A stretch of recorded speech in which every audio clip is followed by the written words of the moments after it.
Namaste and welcome back to our channel. So, നമ്മൾ ഇന്നത്തെ video എന്ന് പറഞ്ഞു കഴിഞ്ഞാൽ നമ്മൾ 30 ഡേയ്സ് ഹെയർ ഗ്രോത്തിന്റെ ഡേ 2 ആണ്. നമ്മൾ രണ്ടാമത്തെ ദിവസം നമ്മൾ ഇന്ന് ചെയ്യാൻ പോണത് നമ്മുടെ സ്കാൽപ്പും ഹെയറും ക്ലെൻസിങ് ആണ്. ലൈക്ക് നമ്മളിപ്പോൾ ഒരു ക്രീം നമ്മുടെ ഫേസിൽ അപ്ലൈ ചെയ്യുന്നതിന് മുന്നേ നമ്മൾ എന്താ ചെയ്യാം? നമ്മുടെ ഫേസ് നമ്മൾ നന്നായിട്ട് ക്ലീൻ ചെയ്യും. ക്ലീൻ ചെയ്തതിന് ശേഷം മാത്രമേ നമ്മൾ എന്തും നമ്മുടെ ഫേസിൽ അപ്ലൈ ചെയ്യാറുള്ളൂ. കാരണം നമ്മൾ ഫേസ് ക്ലെൻസ് ചെയ്താൽ മാത്രമേ നമ്മൾ യൂസ് ചെയ്യുന്ന സംഭവത്തിന്റെ ബെനിഫിറ്റ്സ് നമുക്ക് കിട്ടാറുള്ളൂ. അതേപോലെ തന്നെയാണ് നമ്മളെ ഹെയറിൽ സ്കാൽപ്പിലൊക്കെ ഉള്ള ഡേർട്ടൊക്കെ റിമൂവ് ചെയ്താൽ മാത്രമേ നമ്മുടെ ഹെയർ നന്നായിട്ട് ക്ലെൻസ് ചെയ്താൽ മാത്രമേ നമ്മൾ അടുത്ത് യൂസ് ചെയ്യാൻ പോകുന്ന സംഭവത്തിൻ്റെയൊക്കെ ബെനിഫിറ്റ്സ് നമുക്ക് കിട്ടാറുള്ളൂ. അതുകൊണ്ട് ഫസ്റ്റ് നമ്മൾ ചെയ്യേണ്ടത് ക്ലെൻസിങ് ആണ്. അപ്പോൾ നമ്മൾ ഇന്നത്തെ വീഡിയോ നമ്മുടെ ഹെയറും സ്കാൽപ്പും ക്ലെൻസിങ് ആണ്. അപ്പോൾ നമ്മൾ ഇന്നത്തെ വീഡിയോ സ്റ്റാർട്ട് ചെയ്യുന്നതിന് മുന്നേ ഇന്ന് ആരെങ്കിലും പുതുതായിട്ട് ചാനൽ കാണുകയാണെങ്കിൽ വെൽക്കം ടു അവർ ഫാമിലി. ഇതുവരെ എൻ്റെ ചാനലിന് സബ്സ്ക്രൈബ് ചെയ്തിട്ടില്ലെങ്കിൽ വേഗം സബ്സ്ക്രൈബ് ചെയ്യാം. നിങ്ങൾ റൈറ്റ് സൈഡ് വന്നിട്ട് റെഡ് കളറിൽ ഒരു സബ്സ്ക്രൈബ് ബട്ടൺ ഉണ്ട്. അവിടെ ക്ലിക്ക് ചെയ്യുമ്പോഴേക്കും എൻ്റെ ചാനൽ സബ്സ്ക്രൈബ് ആവും. അതിൻ്റെ തൊട്ടപ്പുറത്തൊരു ബെല്ലൈക്കൺ കൂടെ വരും. അതിനെ ക്ലിക്ക് ചെയ്ത് കഴിഞ്ഞാൽ ഞാൻ ഫ്യൂച്ചറിൽ ഏത് വീഡിയോ പോസ്റ്റ് ചെയ്താലും നിങ്ങൾക്ക് മിസ് ചെയ്യാതെ തന്നെ കാണാൻ പറ്റും. അപ്പോൾ നമ്മൾ ഇന്നത്തെ വീഡിയോ സ്റ്റാർട്ട് ചെയ്യാം. So let's start our video. So നമ്മൾ ഇന്നത്തെ ഹെയർ പാക്ക് റെഡിയാക്കാൻ വേണ്ടിയിട്ട് നമുക്ക് ഫസ്റ്റായിട്ട് വേണ്ടതാണ് കുറച്ച് ചെമ്പരത്തിൻ്റെ ഇലയും കുറച്ച് ചെമ്പരത്തിൻ്റെ പൂവും. അപ്പോൾ ഞാനിവിടെ കുറച്ച് ചെമ്പരത്തി ഇലയും ചെമ്പരത്തിൻ്റെ പൂവും എടുത്തിട്ടുണ്ട്. നന്നായിട്ട് കഴുകിയാണ് എടുത്തിട്ടുള്ളത്. നിങ്ങൾ ഇതേപോലെ നന്നായിട്ട് കഴുകി എടുക്കുക. അതിന് ശേഷം മിക്സിയിലിട്ടിട്ട് നന്നായിട്ടൊന്ന് ബ്ലെൻഡ് ചെയ്തെടുക്കുക. കുറച്ച് വെള്ളം ഒഴിച്ച് മാത്രം ബ്ലെൻഡ് ചെയ്യുക. പിന്നെ ചെമ്പരത്തിൻ്റെ പൂവും ഇല ഇല്ലാത്തവരാണെങ്കിൽ ഇതിന് പകരം കറിവേപ്പില യൂസ് ചെയ്താൽ മതി. നമ്മൾ ബ്ലെൻഡ് ചെയ്യുമ്പോൾ കുറച്ച് വെള്ളം മാത്രം ഒഴിച്ചാൽ മതി. കാരണം ഇത് ഇച്ചിരി നമുക്ക് തിക്കായിട്ടാണ് വേണ്ടത്.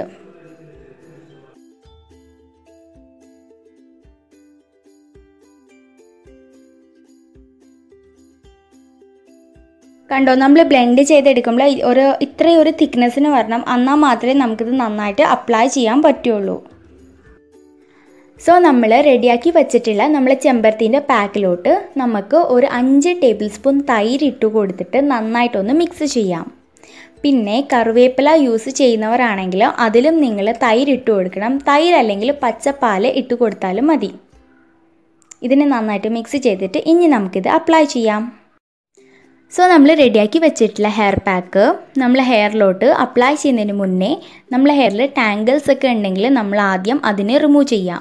റിമൂവ് ചെയ്തതിന് ശേഷം നമ്മളെങ്ങനെയാണ് നമ്മളെ ഹെയറിൽ ഹെന്ന അപ്ലൈ ചെയ്യുന്നത് അതേപോലെ ഈ പാക്ക് നമ്മൾ അപ്ലൈ ചെയ്യാം. നടുക്കുന്ന് കുറച്ച് ഹെയർ എടുത്തിട്ട് നമ്മൾ ഈ പാക്ക് അപ്ലൈ ചെയ്തിട്ട് ഇതേപോലെ ചുറ്റിക്കെട്ടി വയ്ക്കുക. ഇങ്ങനെ നമ്മൾ ചെയ്യുകയാണെങ്കിൽ നമ്മളെ സ്കാൽപ്പിലും ഹെയറിലും ഒക്കെ പാക്ക് ആകാൻ വേണ്ടിയിട്ട് ഹെൽപ്പ് ചെയ്യും.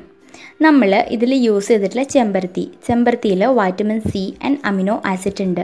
അതുകൊണ്ട് തന്നെ ഇത് നമ്മളെ ഹെയറിൽ സ്കാൽപ്പും ഹെയറും ഒക്കെ നന്നായിട്ട് ക്ലീൻ ചെയ്ത് നമ്മൾ സ്കാൽപ്പിലും ഹെയറിലൊക്കെ ഡേർട്ടൊക്കെ ഉണ്ടെങ്കിൽ ഇത് റിമൂവ് ചെയ്യാൻ വേണ്ടി ഹെൽപ്പ് ചെയ്യും. നമ്മൾ ഹെയറിനും സ്കാൽപ്പിനും ഒക്കെ ഇതൊരു ഡീപ്പ് കണ്ടീഷനിങ് കൂടാണ്. നമ്മൾ ഹെയറിനെ നന്നായിട്ട് ഇത് മോയ്സ്ചറൈസ് ചെയ്ത് നമ്മളെ ഹെയറിനെ ഇത് നന്നായിട്ട് ഷൈനി ആൻഡ് സ്മൂത്ത് ആക്കാൻ വേണ്ടി ഹെൽപ്പ് ചെയ്യും. ഇത് നമ്മളെ ഹെയർ ഫോളൊക്കെ സ്റ്റോപ്പ് ചെയ്യാനും ഹെൽപ്പ് ചെയ്യും. നമ്മളെ ബ്ലഡ് സർക്കുലേഷനൊക്കെ പെട്ടെന്ന് തന്നെ ഇൻക്രീസ് ആവാനും ഹെൽപ്പ് ചെയ്യും. നമ്മൾ ഹെയർ ഗ്രോത്ത് ഒക്കെ പ്രൊമോട്ട് ചെയ്ത് നമ്മൾ ഹെയറിൽ ഡാൻഡ്രഫ് ഒക്കെ ഉണ്ടെങ്കിൽ അത് റെഡ്യൂസ് ചെയ്യാനും ഹെൽപ്പ് ചെയ്യും. നമ്മളെ ഹെയറിനെ ഇത് നന്നായിട്ട് സോഫ്റ്റ് ആൻഡ് ഷൈനി ആക്കുകയും ചെയ്യും. അടുത്ത് നമ്മളിതിൽ യൂസ് ചെയ്തിട്ടുള്ളതാണ് തൈര് നമ്മൾ സ്കാൽപ്പിനെയും ഹെയറിനെയും ക്ലീൻ ചെയ്യാൻ വേണ്ടി ഹെൽപ്പ് ചെയ്യും.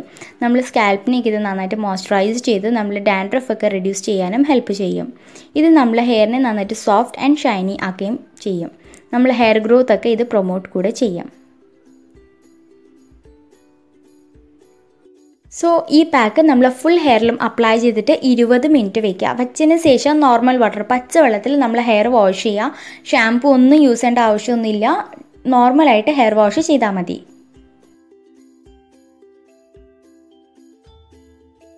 സോ ഞാനിപ്പോൾ നോർമലായിട്ട് ഷാമ്പു ഒന്നും യൂസ് ചെയ്യാതെ എൻ്റെ ഹെയർ വാഷ് ചെയ്തിട്ടുണ്ട്. നമ്മൾ നോർമലായിട്ട് ഹെയർ വാഷ് ചെയ്യുമ്പോഴേക്കും ചെമ്പരത്തിൻ്റെ കുഞ്ഞുഞ്ഞി എല്ലാം നമ്മൾ ഹെയറിൽ തന്നെ കാണും. നമ്മൾ ടെൻഷനൊന്നും അടിക്കേണ്ട. അത് നമ്മൾ ഹെയർ നന്നായിട്ട് ഡ്രൈ ആയതിനു ശേഷം കുഞ്ഞ് ചീപ്പ് വെച്ചിട്ട് നമ്മൾ ജസ്റ്റ് നന്നായിട്ടൊന്ന് കോം ചെയ്താൽ മതി. അങ്ങനെ ചെയ്യുമ്പോഴേക്കും നമ്മൾ ഹെയറിലുള്ള ആ സംഭവങ്ങളൊക്കെ പോയി കിട്ടും. സോ നമ്മൾ ഹെയർ ഡ്രൈ ആകുമ്പോൾ തന്നെ നമുക്ക് മനസ്സിലാവും നമ്മളെ ഹെയറിന് നന്നായിട്ട് വോളിയം ഇൻക്രീസ് ആയതുപോലെ തോന്നും. നമ്മളെ ഹെയർ നന്നായിട്ട് സോഫ്റ്റ് ആൻഡ് ഷൈനി ആകുകയും ചെയ്യും. സോ നമ്മൾ മുടി നന്നായിട്ട് ഡ്രൈ ആയതിനു ശേഷം നമ്മൾ ഇതേപോലെ കോം ചെയ്യാം നമ്മളെ ഹെയറിനെ. അപ്പോൾ കോം ചെയ്യുമ്പോഴേക്ക് തന്നെ നമ്മളെ ഹെയറിൽ ആ ചെമ്പരത്തിൻ്റെ ഇലയുടെ കുഞ്ഞു കുഞ്ഞു പീസസ് ഇല്ലേ അതൊക്കെ നമുക്ക് റിമൂവ് ആയി കിട്ടും. ഇതേപോലെ ചെയ്തതിന് ശേഷം നമ്മൾ മുടി നമ്മൾ കെട്ടി വെച്ചാൽ മതി.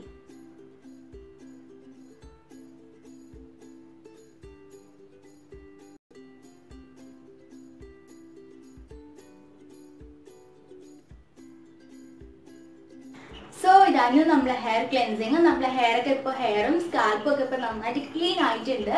ഇനി നമ്മൾ നാളെ ചെയ്യാൻ പോണത് ഹെയർ ഓയിലിംഗ് ആണ്. അപ്പോൾ ഞാൻ നാളെ ഒരു ഹെയർ ഓയിൽ ഉണ്ടാക്കുന്നുണ്ട്. നിങ്ങൾക്ക് വേണമെങ്കിൽ ആ ഹെയർ ഓയിൽ യൂസ് ചെയ്യാം, അല്ലെങ്കിൽ നിങ്ങൾ ഡെയിലി യൂസ് ചെയ്യുന്ന ഏത് ഹെയർ ഓയിലാണ് അത് യൂസ് ചെയ്യാം. അല്ലെങ്കിൽ ഞാൻ എൻ്റെ യൂട്യൂബ് ചാനലിൽ തന്നെ കുറേ ഹെയർ ഓയിലിൻ്റെ വീഡിയോസ് പോസ്റ്റ് ചെയ്തിട്ടുണ്ട്. നിങ്ങൾക്ക് വേണമെങ്കിൽ എൻ്റെ ഹെയർ കെയറിൻ്റെ പ്ലേലിസ്റ്റിൽ എടുത്ത് വെച്ച് നോക്കാൻ പറ്റും. കുറേ ഹെയർ ഓയിലിൻ്റെ വീഡിയോസ് ഉണ്ട്. അതിൽ ഏതെങ്കിലും വേണമെങ്കിൽ നിങ്ങൾക്കത് യൂസ് ചെയ്യാം. സോ ഇതായിരുന്നു നമ്മൾ ഇന്നത്തെ വീഡിയോ. നിങ്ങൾക്ക് എല്ലാവർക്കും ഇത് ഇഷ്ടപ്പെട്ടു എന്ന് വിചാരിക്കുന്നു. ഇഷ്ടപ്പെട്ടിട്ടുണ്ടെങ്കിൽ വീഡിയോ ഒന്ന് ലൈക്ക് ചെയ്യുക, ഷെയർ ചെയ്യുക, കമൻറ്റ് ചെയ്യുക. അതേപോലെ തന്നെ എൻ്റെ ചാനലിനെ ഇതുവരെ സബ്സ്ക്രൈബ് ചെയ്തിട്ടില്ലെങ്കിൽ വേഗം സബ്സ്ക്രൈബ് കൂടി ചെയ്യുക. അതിൻ്റെ തൊട്ടപ്പുറത്തൊരു ബെല്ലൈക്കൺ കൂടെ വരും, അതിനെയും കൂടെ ഒന്ന് ക്ലിക്ക് ചെയ്താൽ മാത്രമേ ഞാൻ ഫ്യൂച്ചറിൽ വീഡിയോ പോസ്റ്റ് ചെയ്യുമ്പോൾ നിങ്ങൾക്ക് അത് മിസ് ചെയ്യാതെ കാണാൻ പറ്റുള്ളൂ. So till the next video, by.